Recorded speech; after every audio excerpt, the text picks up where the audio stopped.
Well, I did internships during college, and then I decided to go to grad school.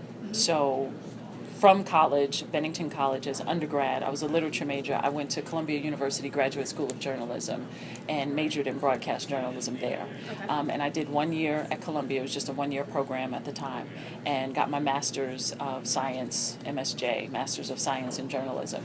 So my first job after that was I started working as a reporter at a TV station in Fayetteville, Arkansas. Okay. So that was my first job right out of school. And it was a little backstory there because it's relevant.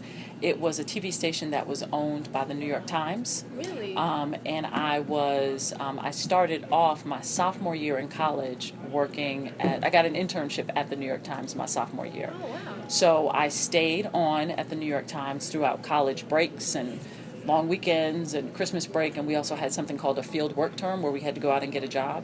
So I worked at the New York Times from my sophomore year all the way through graduating Columbia. So it's relevant to your question. So being at the New York Times, I would meet people around the building, and met a woman there who put me in touch with the president of the New York Times broadcast group, who at that time I was already in Columbia and had now worked at the New York Times, 4 years, three and a half years. And so she put me in touch with him, and he told me to send a resume tape, and I sent it. And by the time I graduated, I was offered a job at one of the New York Times owned stations. So that was in Fayetteville, that's Arkansas. great. Yeah, so that's how that worked out.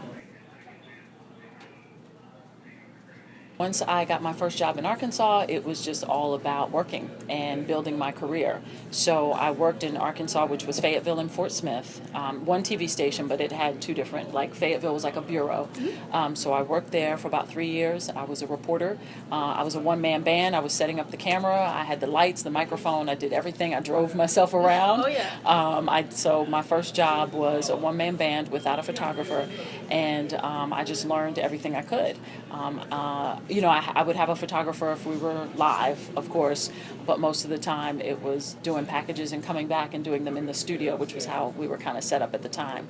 But then I started anchoring while I was in Fayetteville at that TV station, KFSM, in Fayetteville, Arkansas. I started anchoring as well.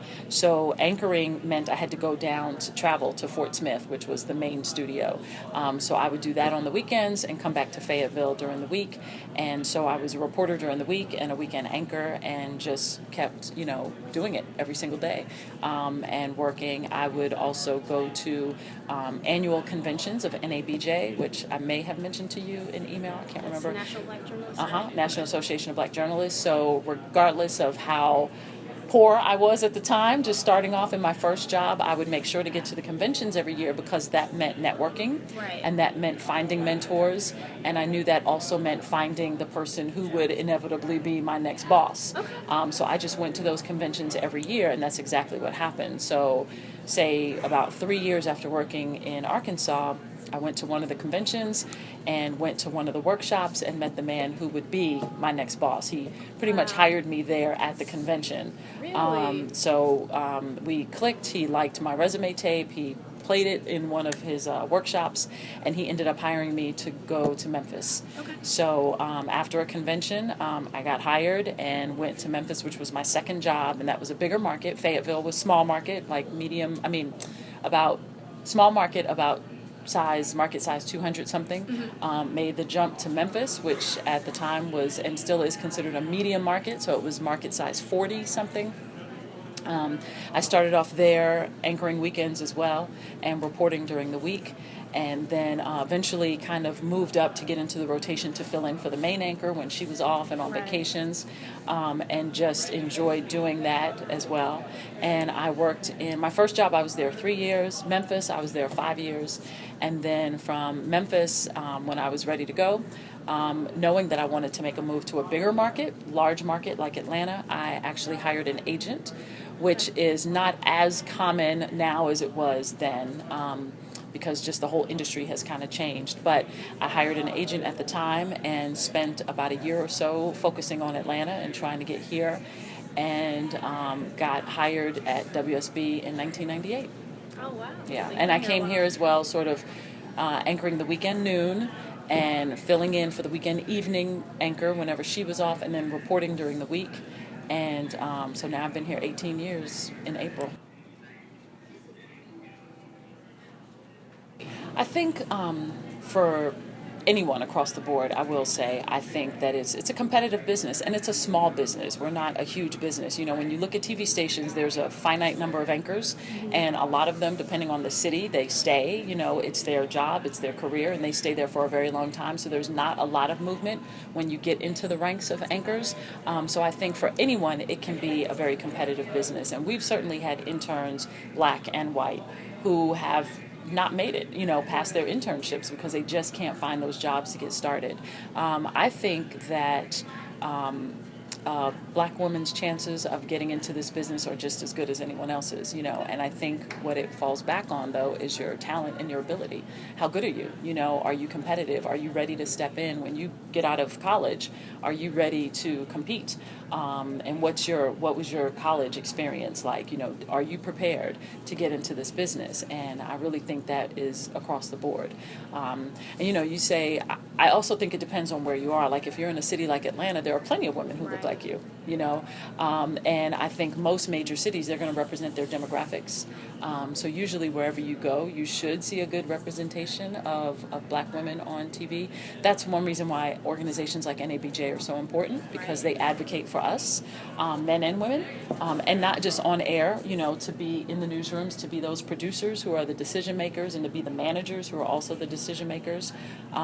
So it's important to make those connections as well, and important for an organization like NABJ to exist. But I think certainly here in Atlanta, there's a long history of black women on the news. So it's hard to say that it's difficult based on race or what they look like, but I think it's a competitive business just across the board for anyone, you know. And I have certainly known a fair share of men and women, black and white, who don't get that first job and end up doing something else, or get in the business and decide they don't like it, it's really not for them, and end up doing something else. So I never think anyone should be limited or feel like they're limited based on their color. I think it depends on your undergraduate experience. And so, like I said, how competitive are you when you come out of, when you graduate college when you're a college senior and you graduate, can you put together a story? You know, can you report?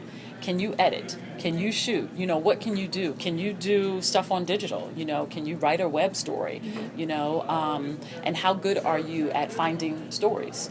That's what's important these days. And so I think if you have that experience and you're confident and good at it, I certainly think you can come out of college and get a job.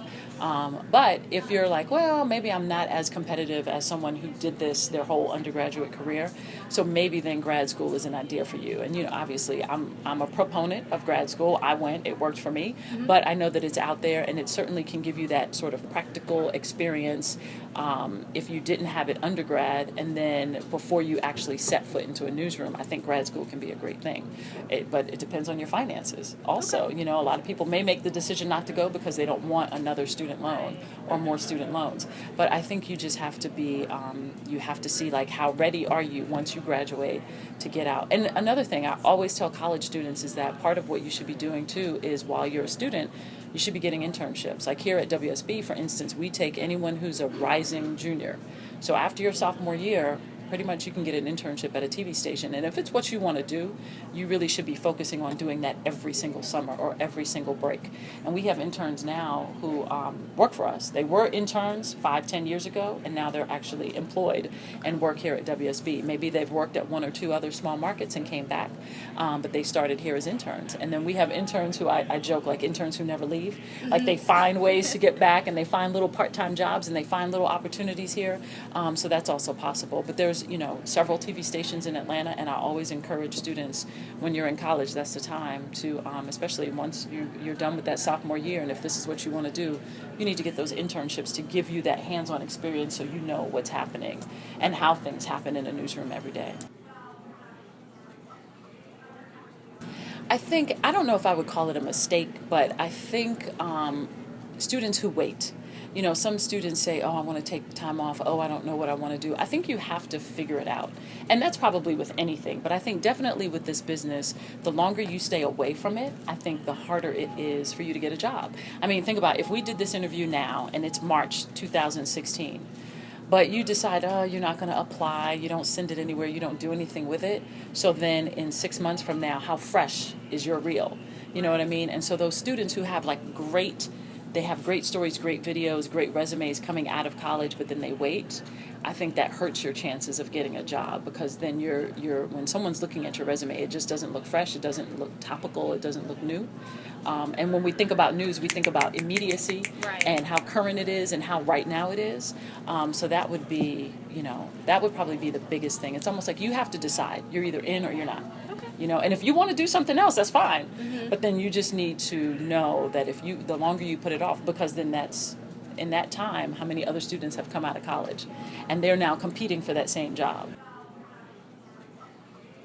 Yeah, I'm always doing something. This year I have several things coming up. So I'm an honorary co-chair of a big event that's coming up in November. So I've been having a lot of meetings about that. There's another event coming up in April. There's a couple of stories that I'm working on with people who I just think are very important in our community and definitely need to be showcased.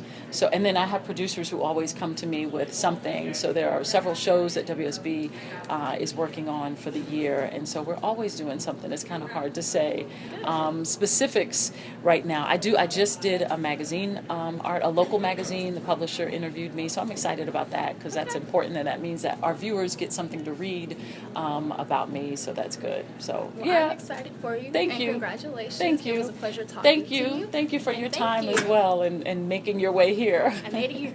All right. Good. That's all I need. Thank you. So just hang out here for a few minutes. I have to be on TV at like 4:48. Okay. So I'm going to head that way, and then I will take you into the studio.